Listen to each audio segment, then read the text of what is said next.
Por fim, vou falar dos dois últimos tipos penais previstos no capítulo 1 dos crimes de perigo comum, no título 8º dos crimes contra a incolumidade pública. Os tipos penais previstos no artigo 257 e 259 do Código Penal.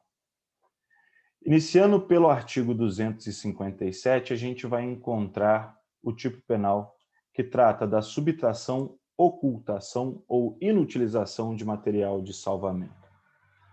A sua redação está prevista no artigo 257 e só traz a modalidade dolosa de 2 a 5 anos. Há duas possibilidades da prática desse delito e diversos verbos nucleares, né? Então, a gente tem subtrair, ocultar, inutilizar, por ocasião de incêndio, inundação, naufrágio ou outro desastre ou calamidade. Aparelho, material ou qualquer meio destinado a serviço de combate ao perigo, de socorro ou de salvamento, primeira figura típica, ou impedir ou dificultar serviço de tal natureza. Segunda possibilidade, segunda figura típica do artigo 257 do Código Penal. No caso, pessoal, estamos diante aqui, portanto, de um tipo penal que ele vai ter um texto ou uma lógica de aplicação um pouco distinta dos outros tipos penais que a gente analisou, como do 250, 251, 252, 254, 255. O artigo 257 ele traz uma lógica que é sobre a ação do sujeito. Se nos outros tipos penais a gente via uma ação positiva no sentido de causar determinada tragédia ou determinado perigo à sociedade, à coletividade, nesse caso, o agente ele atua para poder impedir que haja o acesso ou impedir que haja a minimização de danos em situações de desastre, de calamidade, dentre outros, né? Então, a ação do sujeito aqui não é da provocação da calamidade, mas do agravamento dessa calamidade através de alguns atos. Assim, a gente pode fazer uma análise da adequação típica do artigo 257, e o primeiro ponto que a gente deve perceber é a situação a qual, nas circunstâncias a qual o agente deve estar inserido no momento em que ele pratica esta conduta, esta ação, né? Este tipo penal. Então, devemos estar diante de uma situação, uma ocasião de incêndio, de inundação, naufrágio, ou outro desastre ou calamidade. E aí, neste momento, na primeira figura típica que a gente tem, né? O agente vai lá, ou ele subtrai, então são vários verbos nucleares, né? Ou ele oculta, ou ele inutiliza objeto que seria destinado ao salvamento. Então, portanto, a gente está diante aqui de uma situação, por exemplo, um momento de naufrágio. O agente vai lá e inutiliza os botes, inutiliza as boias, né, que poderiam salvar vidas. A gente está diante de um incêndio. Vai lá o agente e interrompe o fornecimento de água para que pudesse combater aquele incêndio, né? Ou ele vai lá e inutiliza o local onde poderia ter a água para poder apagar aquele incêndio. Então, veja que aqui o agente, portanto, diante dessas ocasiões, ele vai lá e pratica essas condutas que vão trazer agravamento, podem trazer agravamento à situação de calamidade, né, à situação de desastre. Existe, inclusive, uma divergência doutrinária nesse primeiro momento dessa figura típica, né?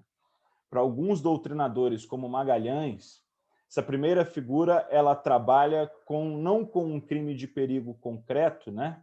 Mas um crime de perigo abstrato. Então, na visão de Magalhães, basta que tenha ocorrido, que o agente tenha praticado os verbos nucleares de subtrair, ocultar ou inutilizar, que já há a configuração deste delito, deste tipo penal, né? Para o Greco, ao contrário, é preciso que haja uma análise se teve, de fato, resultados significativos na tragédia, né, no incêndio, na inundação, no naufrágio, na calamidade, enfim. Deve-se analisar se tivemos esses resultados significativos porque estamos diante de um crime de perigo concreto. Então, sempre com algumas divergências doutrinárias sobre o momento consumativo, né, desses delitos. Segunda figura típica que tem ainda no artigo 257 é quando o agente, através de algumas ações, ele dificulta ou impede serviços de socorro, né? Ou impede que algumas práticas de serviços que poderiam minimizar aquela situação de calamidade pudessem chegar aos seus destinos ou então conseguir diminuir os danos à sociedade, né? Então, nessa segunda figura típica, vai trabalhar com a possibilidade do agente impedir ou dificultar serviços de qualquer natureza que seriam destinados a socorro ou a salvamento diante dessas circunstâncias que a gente viu logo de início, né? Então, portanto, aqui a gente pode pensar em situações como, por exemplo, né, é uma estrada que dá um acesso a um determinado local. O agente vai lá e derruba uma árvore, dificultando, né, o acesso ao local onde tem uma inundação, onde tem um incêndio, né, onde tem uma situação de calamidade. Então, a gente está diante aqui sempre de ações dolosas, a qual o agente, seja utilizando de violência, seja utilizando de fraude, seja utilizando de ameaças, vai lá e, de alguma forma, dificulta ou impede que estes serviços de socorro ou salvamento possam atuar no local onde há uma calamidade, né? No local onde há um determinado desastre.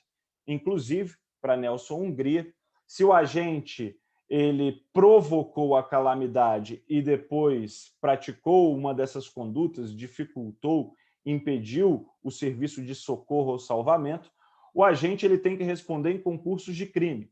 Pelo que ele provocou, por exemplo, se provocou um incêndio, 250, mais o artigo 257. Além disso, Hungria também dizia que, no caso, se o agente, para conseguir praticar o artigo 257, se ele furtar, se ele praticar lesão corporal, se ele praticar constrangimento ilegal, se ele praticar ameaça, ele também deve responder em concurso por esses crimes praticados. Não seriam meros meios para se alcançar um fim. Portanto, a possibilidade de concurso entre estes delitos.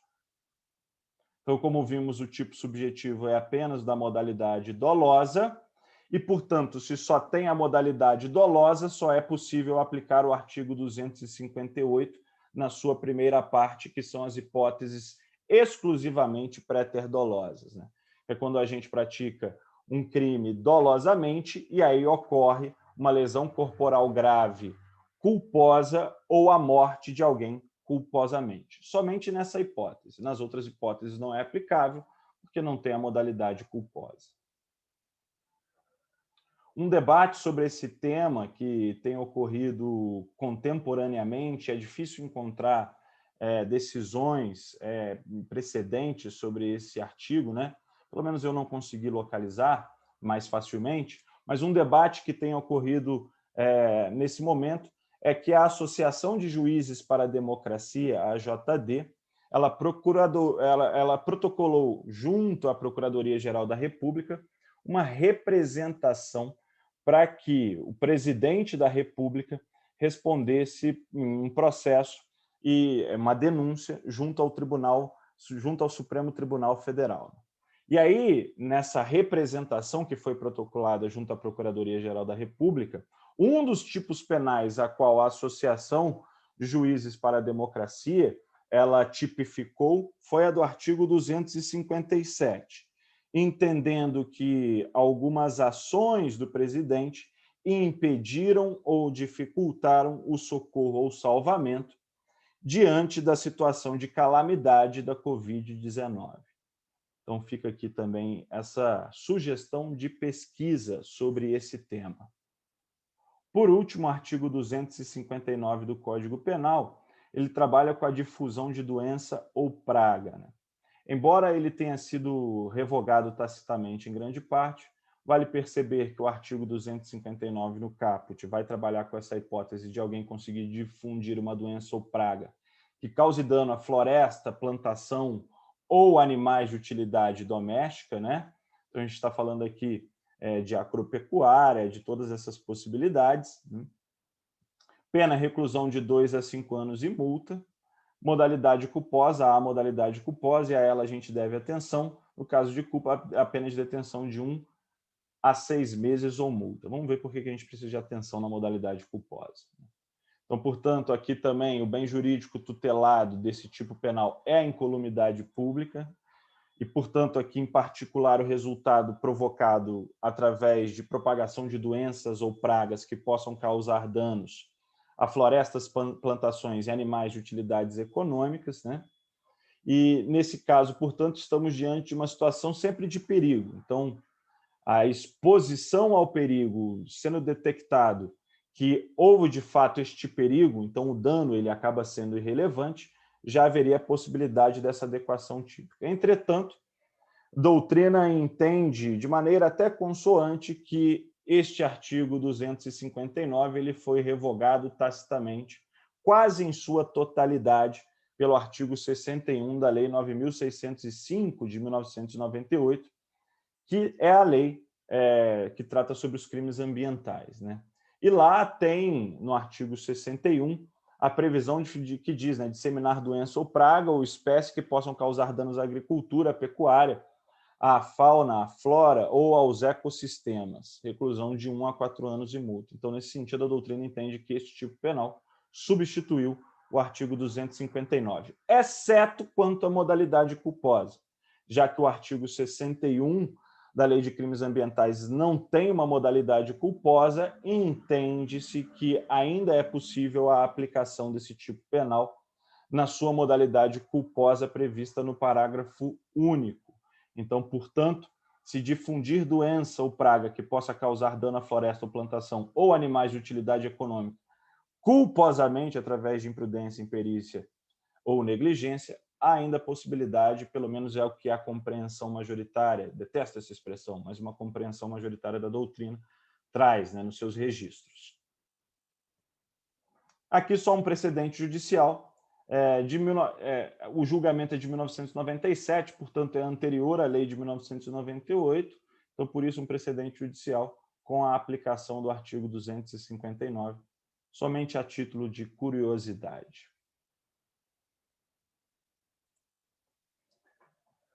Bom, pessoal, nesse momento, então, a gente encerra o estudo dos tipos penais previstos no capítulo 1 do título de número 8, e aí a gente vai passar para a nossa próxima análise no capítulo 2 dos crimes contra a segurança dos meios de comunicação e transporte e outros serviços públicos. Abraços.